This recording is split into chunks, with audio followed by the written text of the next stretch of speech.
Hey guys, welcome to today's video, and in this video we're going to be looking at conditional statements. So let's dive into our Jupyter notebook, and the notebook we're going to be using is named conditional statements.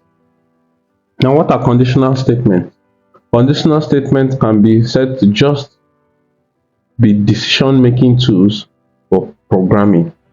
Every programming language has the way they define their own conditional statements, and conditional statements are very essential in every programming language because it helps your program make decisions. So quickly, let's begin to look at what are the different types of conditional statements that are available in Python. So as we earlier said, that conditional statements are decision making tools in a programming language. Now let's not just be looking at Python. In programming language, conditional statements can simply be said to be tools for decision making. Now, what are the different types of conditional statements we have in Python? We have the if statement, we have the else, we have the else if. This is the short form of writing this, else if. You can still write it that way, it will work. We're going to be seeing it in some of our examples below. We will also be looking at the nested if statements, and the nested else if statement, which is still can be written as else if.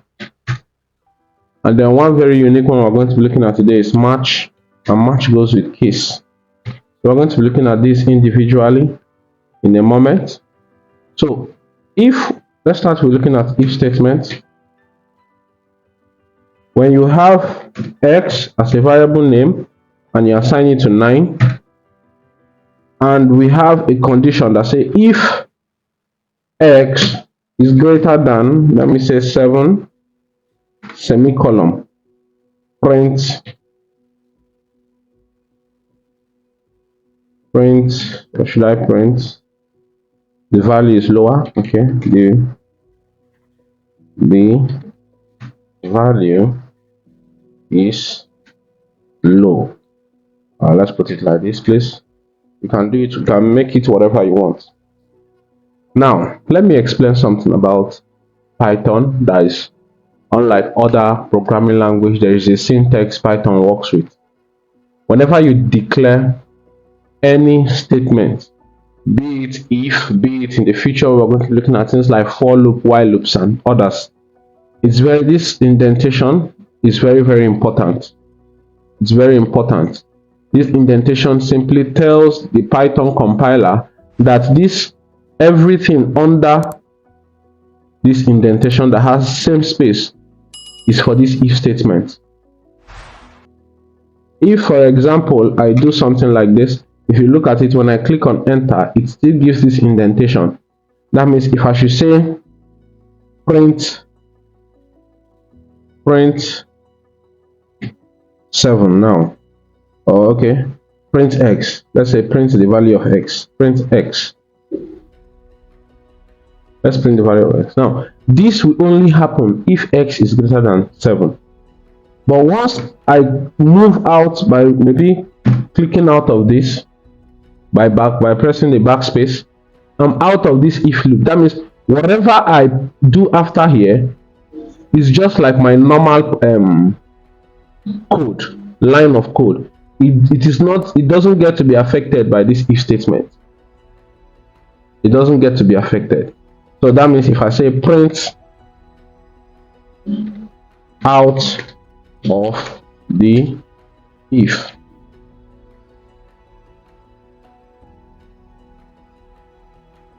and I run this, you see that the value is low, and we'll see 9, and we'll see out of the if.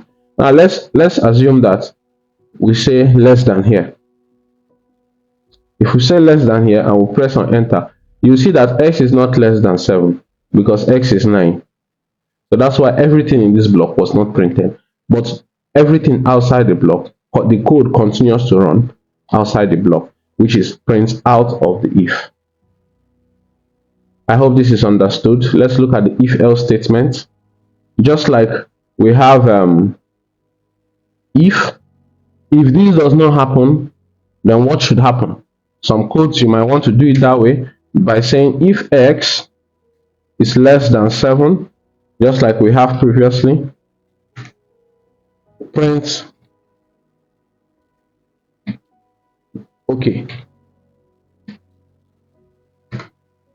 Now I will now have to move out of the if statement block and say else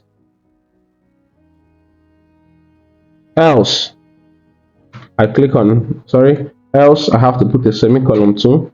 I click on enter. It gives that same indentation. That means we've entered the else statement block. We'll now say else print not okay. Now when we do this, you see, not okay, because x is still from this previous block, which is 9, and 9 is not less than 7, so it's not okay. What if x is equals to, let's assume that we say 12 here, and we print this to give us okay. This is very understandable and it's simple. I hope we do understand. Now let's look at the if else statement. Else if statement. Else if statement. Else if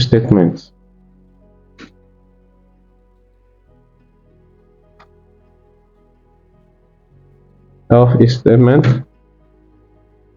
Now let's assume we have a variable. We can call it name, or let's say age is equals to 34, and we say if age is greater than 34, if age is greater than 34, our semicolon, then we say print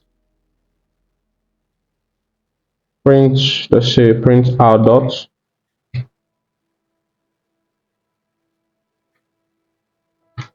then let's move out of this if block and say else if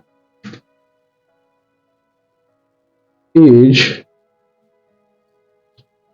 is less than 34,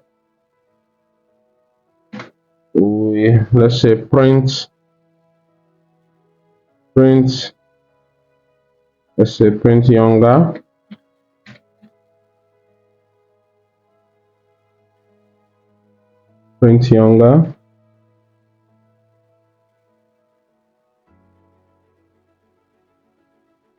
and then finally let's assume again we have else if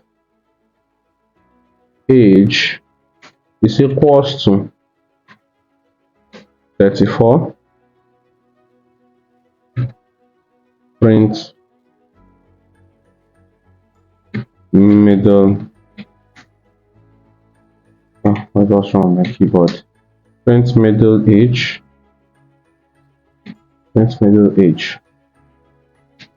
Now when we print this, now we see that x was assigned 34, it goes for the last one. Now what if we increase age to 37 and we run this? You see that we have an adult, and when we have something less than age, we have younger. I hope these are very understandable. These are not so much of big deals to if else conditions, are just like our normal day-to-day decisions. Only thing is that we are applying it in our programming. Okay, now let's look at the match statement. If, for example, we want to take in a data and we want that data to have different run keys. Let's just look at it. Assuming I want to take in a number. A number is equal to, just like we did before, input. So I will tell the person what to input. Write, or let me say choose your option. Choose your option. Choose your option 1 to 3. Let's assume we have options 1 to 3. That's what the person should choose from. So we simply close this. Now, in the match statement, we'll say match number. When we say match number with a semicolon, we have, this is going to have a tab. We'll say case 1. Case 1. Remember, it's going, okay, case 1. Sorry, it's going to be in a string form. Remember that our input function takes in string. Whatever you put into it is a string. So we have case 1. Case 1 is semicolon. Then you write what that particular case should do. Let me say print 1. Let me just do this. Then case 2. Remember, it's a string. Case 2. Print 2. And then finally case 3.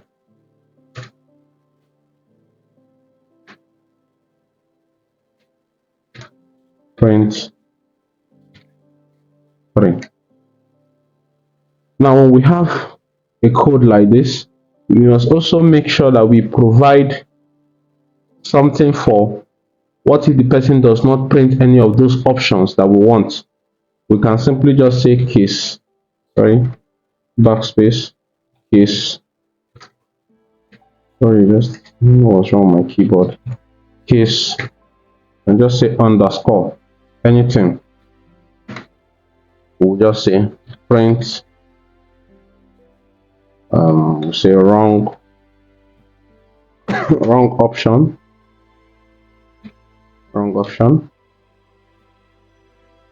So let's run this. It said choose an option. Assuming I take 1 and I click enter, it prints 1. If I should run this code again and I print, let me say 6, and I press enter, it gives me wrong option. So with this, we come to an end of this video. I hope you learned. I hope everything we said here today is understandable. If you have any questions, please make sure you either join the WhatsApp group or you comment your questions. I will attend to them. Thank you.